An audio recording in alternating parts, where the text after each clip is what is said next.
코로나19가 뒷골목의 건달이라면 기후위기는 핵폭탄입니다. 95%의 생명이 멸종한 거죠. 100가지 생명 가운데 95가지 생명이 사라지면 어떤 일이 생길까요? 안녕하세요. 저는 국립과천과학관에서 일하고 있는 이정모라고 합니다.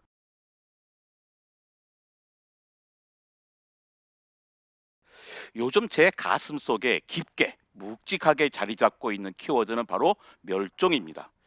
여러분 혹시 멸종이라는 단어를 듣고 가슴이 훈훈해지시는 분 계시나요? 설사 그렇다고 해서 뭐 나쁜 건 아닙니다. 그럴 수도 있죠. 하지만 평범하지 않다는 것도 인정하셔야 합니다. 보통 사람이라면 멸종이라는 단어를 들으면 한편으로는 가슴이 답답해지고 또 다른 한편으로는 아련해지겠죠. 멸종은 분명히 슬픈 단어입니다. 저도 그렇습니다. 그런데 솔직히 가슴에 손을 얹고 생각해보면 멸종은 슬프다기보다는 오히려 고마운 사건입니다. 왜냐하면 멸종 덕분에 여러분과 제가 이렇게 액정 화면을 사이에 두고 대화할 수 있거든요. 저는 국립과천과학관에서 일하기 전에 서울시립과학관과 서대문 자연사박물관에서 일했습니다. 자연사박물관은 뭘 전시하는 곳일까요? 바로 멸종을 전시하는 곳입니다. 자연사박물관에는 지금 살고 있는 현생 생물들도 있지만 이걸 보려고 자연사박물관에 가진 않죠. 현생 생물을 보려면 동물원에 가든지 아니면 여러 가지 동영상 서비스를 이용하시는 게 훨씬 좋습니다. 자연사박물관은 멸종한 생물을 전시합니다. 3억 년 동안이나 고생대 바닷속을 지배했던 삼엽충도 멸종했고 1억 6천만 년 동안이나 중생대 대륙을 지배했던 공룡도 모두 멸종하고 말았죠. 옛 생명체들의 멸종 과정을 반면교사 삼아서 우리 인류가 어떻게 하면 조금이라도 더 버틸까 고민하게 해주는 것이 바로 자연사박물관입니다. 자연사박물관에 가면 이런 지질연대표를 볼 수 있습니다. 생명의 역사는 이런 지질연대표로 정리할 수 있습니다. 지구의 나이는 46억 살입니다. 그 가운데 생명의 역사는 38억 년이죠. 초등학교 다음에는 중학교, 중학교 다음에는 고등학교. 이런 것처럼 고생대 다음엔 중생대, 중생대 다음엔 신생대입니다. 딱히 외울 것도 없이 저절로 이해됩니다. 고생대는 옛날 생물의 시대, 중생대는 중간 생물의 시대, 신생대는 새로운 생물의 시대입니다. 왜 이렇게 나눴을까요? 각 시대마다 살고 있는 생명이 다르기 때문이죠. 생명이 저절로 바뀌었을까요? 앞에 살던 생명들이 지금 살아보니까 좀 지겨운데 우리 실컷 살았어. 다음 세대들에게 우리 자리를 넘겨줘야겠네. 이러면서 사라졌을까요? 그럴 리가 없죠. 지질 시대가 바뀌었다는 것은 엄청난 격변이 있었다는 뜻입니다.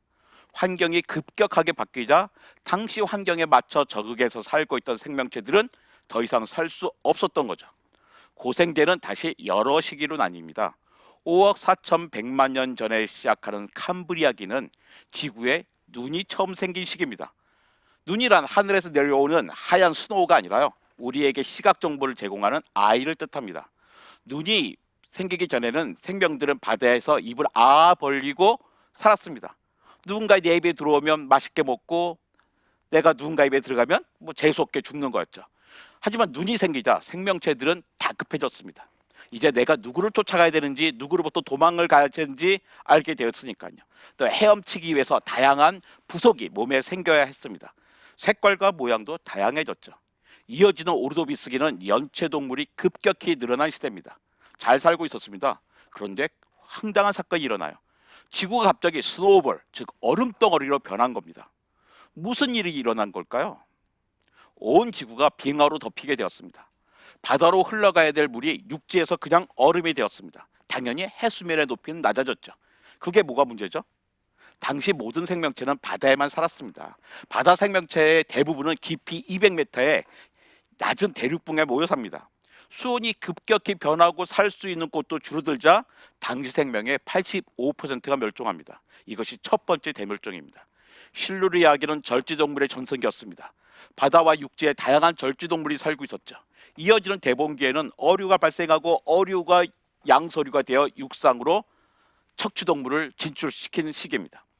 전체 지구가 아주 살기 좋은 때였어요. 그런데 앞불싸 우주 공간에서 거대한 운석이 나라와 충돌합니다. 동물들은 영문도 모른 채 죽어갔습니다. 이게 두 번째 대멸종입니다. 생명의 70%가 멸종했습니다. 석탄기는 지구보다요 이산화탄소 농도가 10배쯤 높았습니다. 전 지구가 아열대 기후였죠. 이산화탄소 농도가 높으니 온도도 당연히 높았겠죠. 아열대 기후니 매일 비가 왔습니다. 이산화탄소와 온도 그리고 물, 광합성을 위한 완벽한 조건이죠. 식물이 번창했습니다. 석탄귀와 폐름기에 쌓인 나무들이 죽지 못한 데 쌓여서 열과 압력을 받아서 만들어진 게 바로 석탄이죠. 폐름기는 세 번째 대멸종으로 끝이 납니다. 이때 생명의 95%가 멸종합니다. 95%가 멸종했다는 뜻은 100마리 가운데 5마리가 살아남았던 뜻이 아닙니다. 수십만 마리 가운데 5마리가 살아남은 거예요.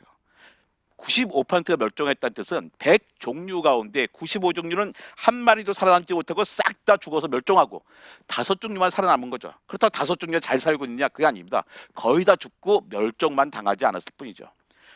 세 번째 대멸종에는 이유가 있습니다. 대륙의 모습이 바뀌었습니다. 흩어져 있던 대륙들이 모여서 한 덩어리가 되었습니다. 판게아라고 하는 초대륙이 들어선 겁니다. 살기 좋던 해안선이 줄어들고 사막이 들어져 차 있는 내륙이 늘어난 거죠. 두 번째로는 대기의 산소 농도가 크게 변했습니다. 대기의 산소 농도는 지금 21%거든요.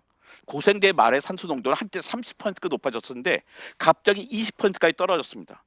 당시 높은 산소 농도에 적응했던 생명체가 더 이상 살 수 없었던 것이죠. 설상가상입니다.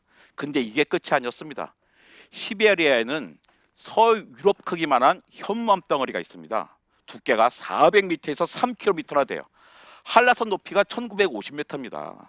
한라산보다 더 큰 현무암 덩어리가 유럽 크기밖에 있는 겁니다. 시베리아에서 100만 년 동안 화산 활동이 일어난 거죠. 화산에서는 다양한 가스가 분출됩니다. 그 가스 때문에 바닷물이 산성화가 되고 침식작용이 일어나고 지구가 더워졌습니다. 식물이 죽어나가자 초식동물이 죽어나가고 그 다음엔 육식동물이 죽어나갔죠. 물론 순식간에 일어난 일은 아닙니다. 최소한 100만 년은 걸렸습니다. 그 사이에 95%의 생명이 멸종한 거죠. 100가지 생명 가운데 95가지 생명이 사라지면 어떤 일이 생길까요? 새로운 시대가 열리는 거죠. 이렇게 해서 고생대가 끝나고 중생대가 열립니다.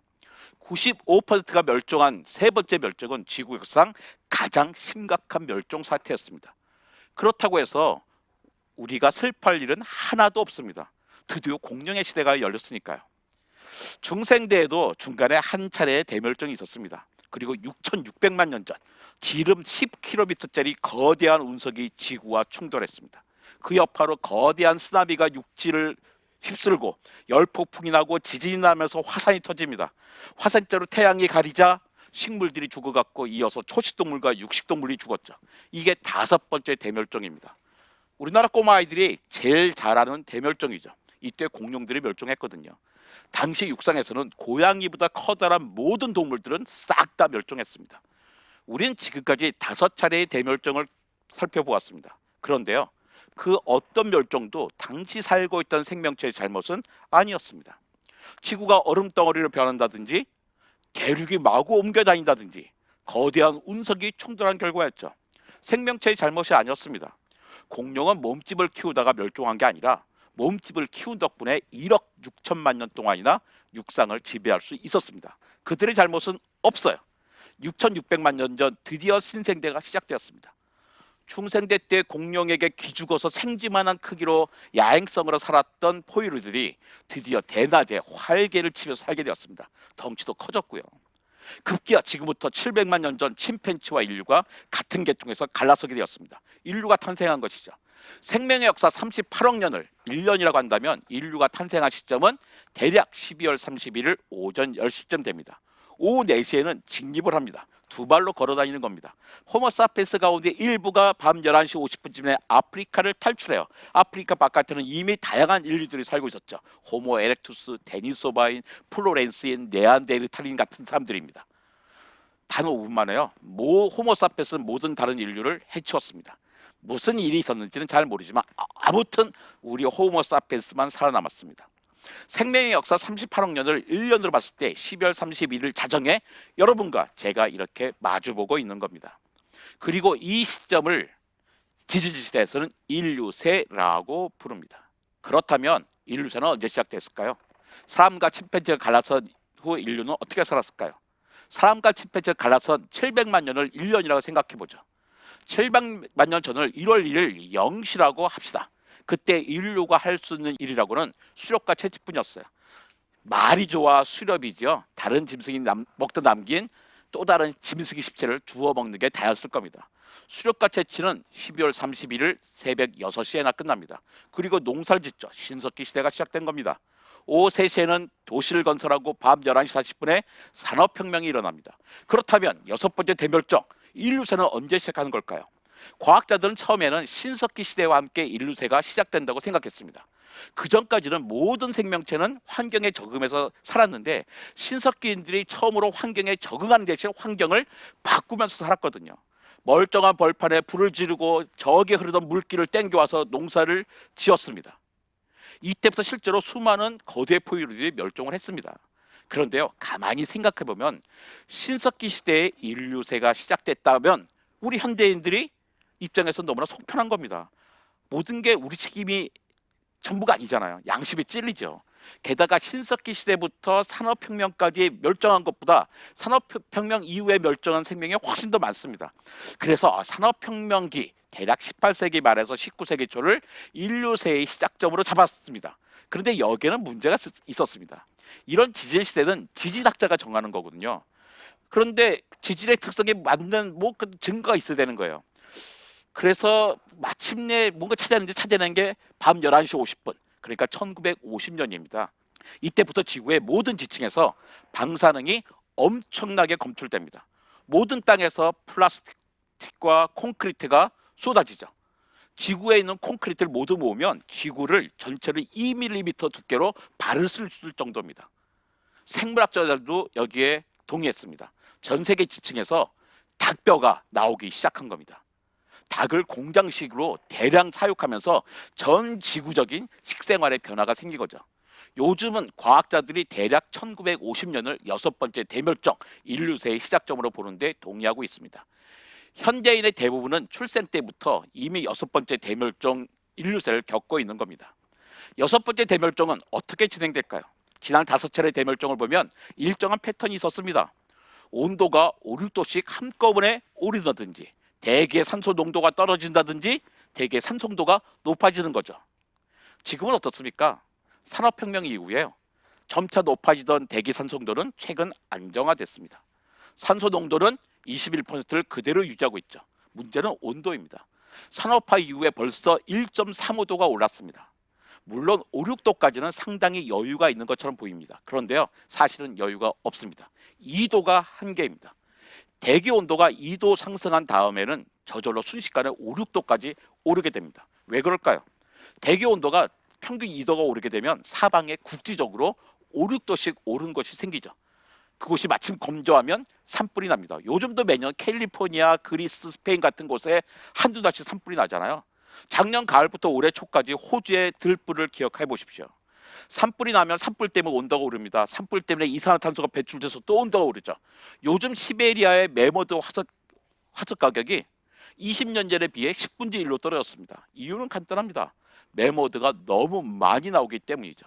기온이 올라가면서 영구 동토층이던 시베리아 툰드라 지역이 녹고 있거든요. 이때 메모드만 나온 게 아닙니다. 영구 동토층에 갇혀있던 메탄가스도 함께 나오죠. 메탄가스는 이산화탄소보다 수십 배 강력한 온실가스입니다. 산업화 이후 기온 상승 2도라는 방어벽을 지키지 못하면 5, 6도는 순식간에 올라갑니다. 여섯 번째 대멸종이 완성되는 겁니다. 인류는 더 이상 존재하지 못하게 됩니다. 코로나19가 뒷골목의 건달이라면 기후위기는 핵폭탄입니다. 코로나19로도 우리가 이런 고통을 받고 있잖아요. 기후위기 우리가 막아야 됩니다. 지난 5차례 대멸종은 모두 자연적으로 일어난 겁니다. 당시 생명은 아무런 책임도 없습니다. 지금 여섯 번째 대멸종, 인류세는 우리 인간 때문에 진행되고 있습니다. 그래서 다행입니다. 우리만 변하면 막을 수가 있는 거죠. 자동차 대신 대중교통을 이용하고 고기 소비를 조금이라도 줄이는 일, 그게 바로 코로나19 이후에 우리가 살아남을 길입니다.